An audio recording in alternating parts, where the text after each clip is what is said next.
प्रधानमंत्री नरेंद्र मोदी और बांग्लादेश की प्रधानमंत्री शेख हसीना ने संयुक्त रूप से किया भारत बांग्लादेश मैत्री पाइपलाइन का उद्घाटन। प्रधानमंत्री मोदी ने कहा, इससे दोनों देशों में बढ़ेगा ऊर्जा सुरक्षा के क्षेत्र में सहयोग। हरियाणा के मुख्यमंत्री मनोहर लाल ने ऑडियो कॉन्फ्रेंस से किया ऑटो अपील सॉफ्टवेयर के लाभार्थियों से सीधा संवाद।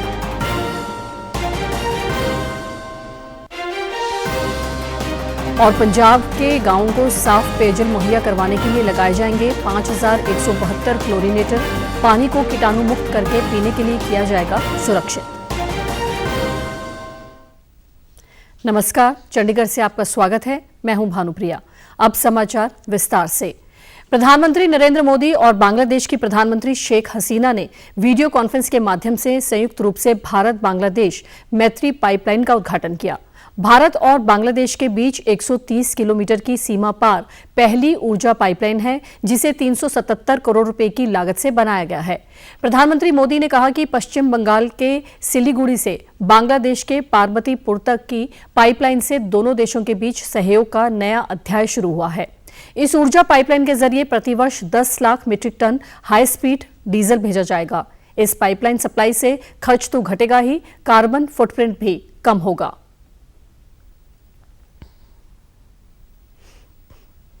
इस पाइपलाइन से उत्तरी बांग्लादेश के विभिन्न जिलों को 1 million metric ton high speed diesel की आपूर्ति की जा सकेगी। पाइपलाइन के द्वारा सप्लाई से खर्च तो घटेगा ही, इस सप्लाई का कार्बन फुटप्रिंट भी कम होगा। भरोसेमंद और किफायती डीजल सप्लाई कृषि क्षेत्र के लिए विशेष रूप से लाभदायक होगी। भारत और बांग्लादेश के बीच ऊर्जा सहयोग का उल्लेख करते हुए मोदी ने कहा कि वर्तमान में भारत और बांग्लादेश को 1100 मेगावाट बिजली सप्लाई करता है। उन्होंने कहा कि मैत्री सुपर ताप बिजली घर की पहली इकाई से बिजली का उत्पादन शुरू हो गया है और दूसरी इकाई से जल्दी ही बिजली उत्पादन शुरू होगा। हरियाणा के मुख्यमंत्री मनोहर लाल ने कल चंडीगढ़ में ऑडियो कॉन्फ्रेंस से ऑटो अपील सॉफ्टवेयर आस के लाभार्थियों से सीधा संवाद किया। इस दौरान उन्होंने कहा कि जन सेवाओं को सुलभ बनाने के लिए शुरू किया गया ऑटो अपील सिस्टम कारगर साबित हो रहा है। इसके कारण पारदर्शिता और जवाबदेही सुनिश्चित होने से सरकारी सिस्टम में क्रांतिकारी बदलाव आया है। आमजन के काम निर्धारित समय सीमा में होने लगे हैं। इस सिस्टम पर 33 विभागों की 384 सेवाएं ऑन बोर्ड की जा चुकी हैं।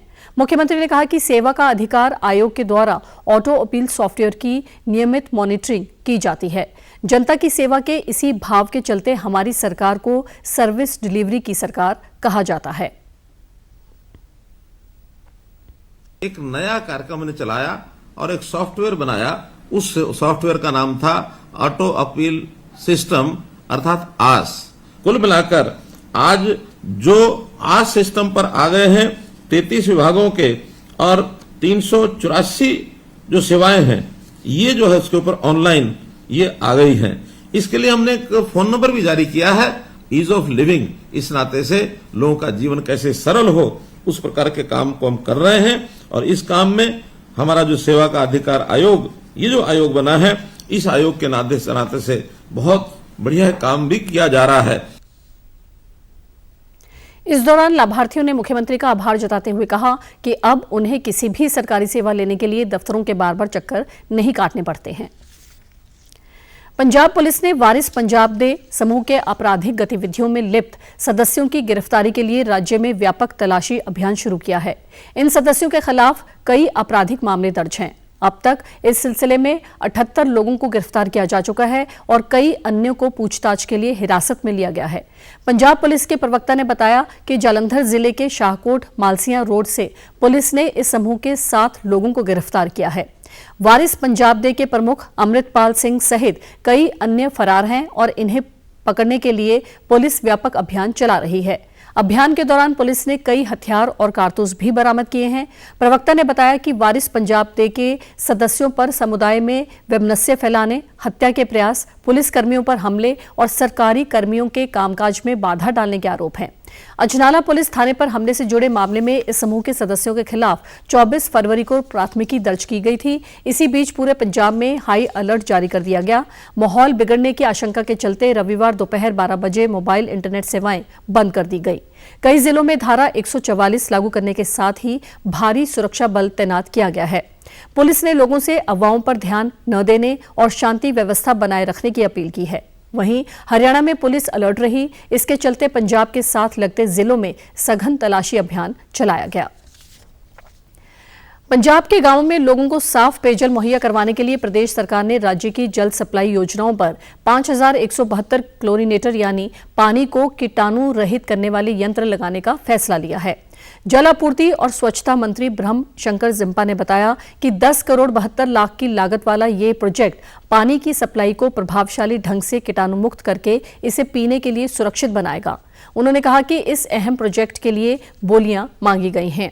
इन क्लोरीनेटर के कई वर्षों तक सुचारू संचालन को यकीनी बनाने के लिए सरकार ने इनके रखरखाव का ध्यान रखेगी। इसलिए क्लोरीनेटर लगाने वाली कंपनी 3 सालों के लिए इनके रखरखाव का काम भी देखेगी। जिम्पा ने कहा कि इनके रखरखाव संबंधी राज्य सरकार का ये फैसला इस प्रोजेक्ट को लंबे समय तक सुचारू संचालन को यकीनी बनाएगा। भारतीय जनता पार्टी की ओर से आज पानीपत के समालखा में सेवा साधना एवं ग्राम विकास केंद्र पट्टी कल्याणा में शक्ति केंद्र संगम बैठक का आयोजन किया जा रहा है। इस बैठक में 6 लोकसभा क्षेत्रों के 14 जिलों के शक्ति केंद्र प्रमुख और कार्यकारिणी सदस्य शामिल हो रहे हैं। बैठक के शुभारंभ मौके पर पहुंचे मुख्यमंत्री मनोहर लाल का कार्यकर्ताओं ने खड़े होकर अभिवादन किया। इससे पहले शनिवार को भाजपा प्रदेश अध्यक्ष ओम प्रकाश धनखड़ ने केंद्र पर पहुंचकर तैयारियों का जायजा लिया। इस दौरान पत्रकारों से बातचीत में उन्होंने बताया कि यहां करीब 4000 कार्यकर्ता शामिल होंगे। इस मौके पर कार्यशाला में मेरे बूथ का पन्ना प्रमुख मेरे देश को बदलेगा गीत को भी जारी किया जाएगा। डीडी न्यूज पर हर महीने के आखिरी रविवार को मन की बात कार्यक्रम के जरिए प्रधानमंत्री नरेंद्र मोदी करोड़ों लोगों से सीधे जुड़ते हैं। 3 अक्टूबर 2014 को पहली बार पीएम ने जनता से मन की बात साझा की थी। अप्रैल में 100वीं कड़ी के साथ ही ये सिलसिला जारी रहेगा। हम आपको दिखा रहे हैं कुछ चुनिंदा अंश। पीएम मोदी ने मन की बात की 8वीं कड़ी में 1 रैंक 1 पेंशन का जिक्र करते हुए सैनिकों के उत्थान पर जोर दिया और 1 रैंक 1 पेंशन लागू करने का संकल्प लिया। निवृत्त सेना के जवानों के बीच में वादा किया है कि मेरी सरकार 1 रैंक 1 पेंशन लागू करेगी। हम जिम्मेवारी से हटते नहीं हैं और सरकार बनने के बाद भिन्न भिन्न विभाग इस पर काम भी कर रहे हैं। मैं जितना मानता था उतना सरल विषय नहीं है, पेचीदा है और 40 साल से उसमें समस्याओं को जोड़ा गया है। मैंने इसको सरल बनाने की दिशा में, सर्वस्वीकृत बनाने की दिशा में सरकार में बैठे हुए सबको रास्ते खोजने पर लगाया हुआ है।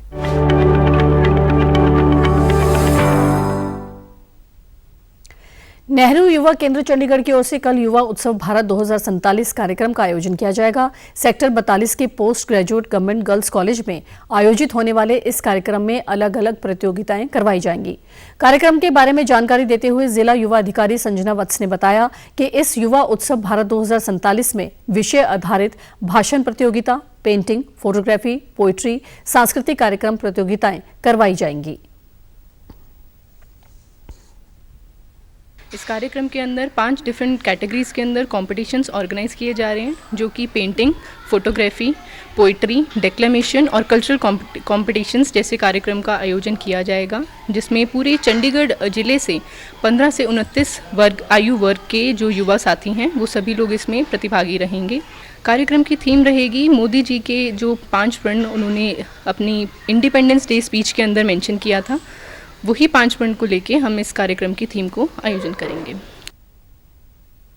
उन्होंने बताया कि इस कार्यक्रम में चंडीगढ़ के 15 से 29 आयु वर्ग के युवा भाग लेंगे। प्रतियोगिता में प्रथम, द्वितीय और तृतीय स्थान प्राप्त करने वाले प्रतिभागियों को नगद पुरस्कार भी दिया जाएगा। उन्होंने बताया कि आजादी के अमृत काल में सरकार द्वारा विकसित भारत का निर्माण, गुलामी की हर सोच से मुक्ति, विस्तार पर गर्व, एकता व एकजुटता और नागरिक कर्तव्य के 5 प्रण लिए हैं।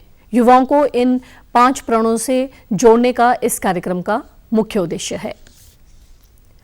और अब खबरें फटाफट। केंद्रीय गृह मंत्री अमित शाह ने गुजरात में ईपीएमसी किसान भवन का उद्घाटन और जूनागढ़ जिला बैंक मुख्यालय का किया शिलान्यास। 2 दिन के गुजरात दौरे पर हैं गृह मंत्री।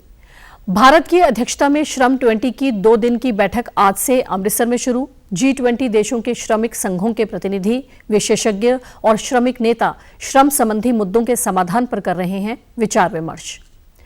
दिल्ली पुलिस ने राहुल गांधी से भारत जोड़ो यात्रा के दौरान यौन उत्पीड़न पर बयान देने के मामले में की पूछताछ। और आप हमारे समाचार YouTube channel DD news Chandigarh, Facebook DD news Chandigarh और Twitter handle DD news CHD पर भी देख सकते हैं। इसी के साथ चंडीगढ़ से समाचारों का सिलसिला समाप्त होता है। नमस्कार।